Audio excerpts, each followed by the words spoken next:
If you love taking a good walk, but you just can't stand the aching knees and back that often come with it, you've probably thought to yourself, well, I guess this is just part of getting older. But what if I told you that pain isn't a given? What if it's not about your age at all, but about how you're walking? You know, a patient actually said this to their physical therapist not too long ago, and it's just heartbreaking, isn't it? Because so many of us can relate to that feeling. You try to do something good for yourself, you go for a walk, and you end up feeling worse than when you started.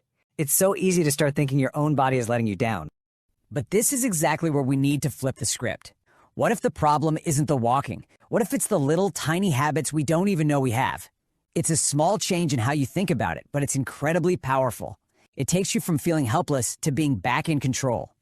And that right there is the big idea we're talking about today. Your body isn't broken. It just needs a couple of small tweaks. Walking is one of the absolute best things you can do for your health. And we're going to figure out how to make it feel amazing again, not like a chore. So, how do we do that? Well, here's our game plan. First, we'll get into why your form matters so much more as you get older. Then we'll break down the 7 most common mistakes into 3 groups: the setup, the form, and the habits. And at the end, we'll lay out a super simple plan to get you started. So why is it that walking technique suddenly becomes such a big deal after, say, 50 or 60? Well, it's pretty simple. Our bodies just don't bounce back like they used to. We lose a bit of muscle, our tendons aren't quite as springy, and the joints just need a little more time to get warmed up and ready to go. And that becomes absolutely crucial when you hear this number. With every single step you take, your body is absorbing a force that's 1.5 times your own body weight. Think about that. When your form is on point, your muscles take that hit, no problem. But when it's off, all that force goes right into your knee joints and your lower back. So, let's talk about the first couple of mistakes, because they happen before you've even really hit your stride. This is all about getting your body and your gear prepped for the walk. All right, mistake number 1. Hitting the ground running, literally. We step outside, we're motivated, and we just go for it. But that's like trying to redline a car engine on a freezing morning. You're putting a ton of stress on cold muscles and joints. The fix is so easy. It's the 3 to 5 minute rule. Just stroll. Take it easy. It's your body's signal to wake up, get the blood flowing, and make the whole walk feel so much better. Okay, our next mistake is something I think we're all guilty of. Wearing our favorite walking shoes way past their expiration date. And this quote just says it all, doesn't it? Walking in dead shoes is like driving a car with broken shock absorbers. The shoe might look perfectly fine on the outside, but it's the inside that's doing all the heavy lifting. You see, that foam cushioning inside your shoe has a lifespan, usually about 300 to 400 miles. After that, it gets compressed and just stops absorbing the shock. And guess what has to absorb it instead? Yup, your body. So here's your quick checklist. Make sure your shoes have plenty of heel cushioning, good arch support to keep you stable, and a sole that's flexible right where your foot bends to push off. All right, we're warmed up, we've got the right shoes. Now let's talk about what your body is doing during the walk itself.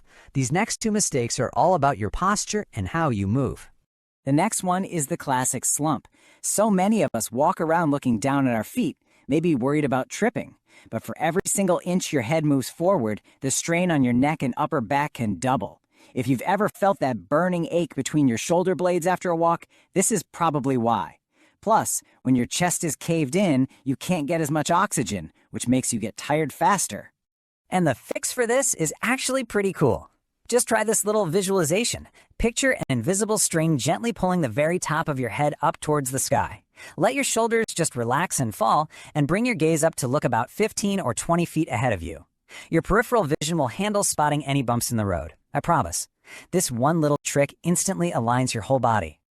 The next mistake is forgetting that walking is a full body exercise. When your arms are just hanging there, stiff at your sides, your lower back is working overtime to deal with all this twisting stress. A natural arm swing isn't for show. It's actually counterbalancing your legs and keeping your whole torso stable. You don't have to go full power walker. Just bend your elbows a little and let your arms swing in a nice, easy rhythm. Now we're going to build on that, because you can have a perfect warm-up and great form, but there are a few daily habits that can just completely undo all that good work. This is what we call the weekend warrior mistake. You know, you're pretty inactive all week long, and then you try to make up for it with one massive 2-hour hike on Saturday. Our bodies just don't work that way. They love consistency. Short, frequent walks tell your body to stay strong. That one huge hike on cold joints, that's just asking for an injury. Oh boy, this next one. It's the modern curse, isn't it? The phone zombie. Walking while glued to your phone is just a triple whammy of bad news.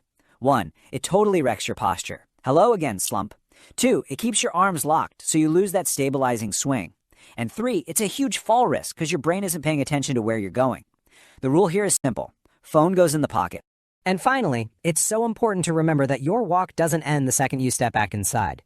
Mistake number 7 is blowing off recovery. As you walk, your leg muscles get shorter and tighter. If you just flop onto the couch, they can get stuck in that tight position, and that's what leads to stiffness. All it takes is 2 minutes for a quick stretch and a big glass of water. Recovery is where your body actually gets stronger from the work you just did. So there you have it, the 7 big mistakes. The great news is, when you start fixing these, you're not just getting rid of pain, you're literally rebuilding your body with every step. But the question is, where do you start? Let's turn all this talk into action. Look, don't try to fix all 7 of these things at once. You'll just get overwhelmed. Just pick one. Seriously, just one. Maybe on your next walk, you only focus on that 3-minute slow warm-up.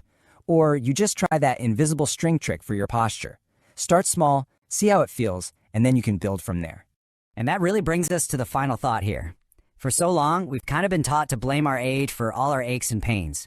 But what if we realized it's usually our habits, not our birthday, that's the real problem? That opens up so many doors. It makes you wonder, right? If it's not your age holding you back, what else could you do?